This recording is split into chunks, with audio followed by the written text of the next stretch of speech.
So today ako'y magluluto ng pata with munggo. I tried to cook munggo kung magustuhan ba ng aking asawa at ang aking anak. But wala akong problema sa anak ko kasi for sure kakain yan. Kasi pagdating ng gulay ay wala siyang problema sa gulay. So kakain talaga siya. So ibuboil muna natin to. Pagkatapos ng nagboil kumukulo at itatapon na natin yung first boiled. What else after silver speed? What else we're going to do? What else we're going to harvest? That's all. We're gonna harvest. That's all. And Cut it to little pieces. No, it's big pieces. These are big pieces.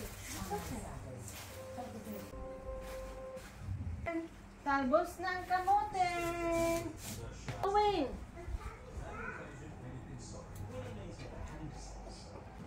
I want another one because that one is already full.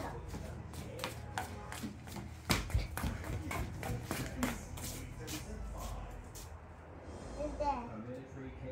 Yeah, I was it. That's it. I want to help you harvest. Go that side, this side. Yeah. Look if there's still. Sige na. Tomato tops? This is tomato. Put sweet potato top. See?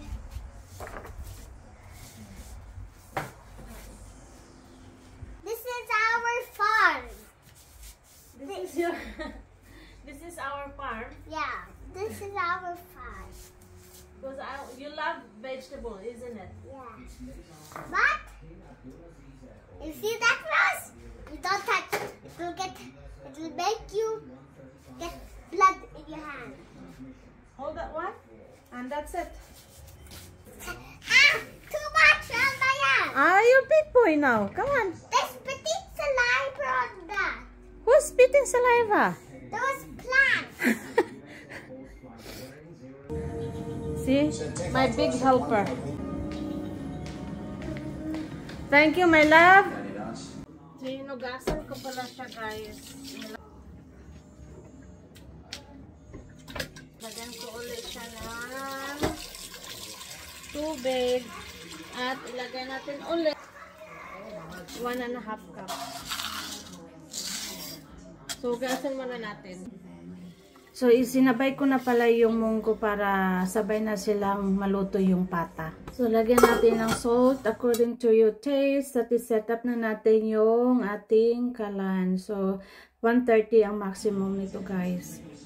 Habang inantay natin yung ma-boiled yung or maluto yung pata at yung munggo, so inihiwa-hiwa ko muna yung mga vegetable na na-harvest ko sa aking garden. At may okay. Thank you, my love.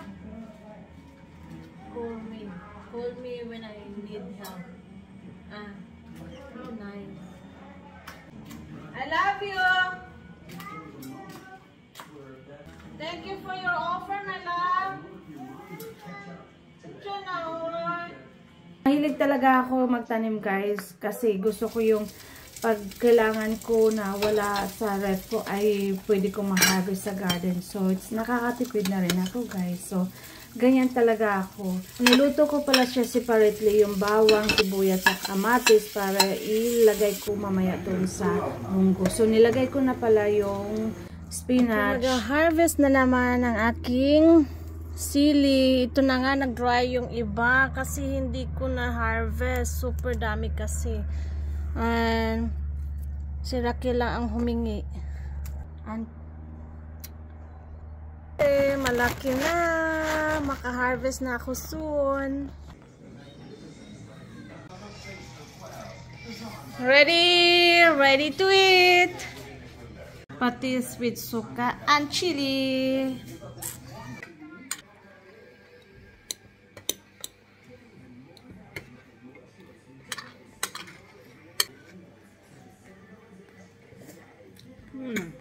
Naman.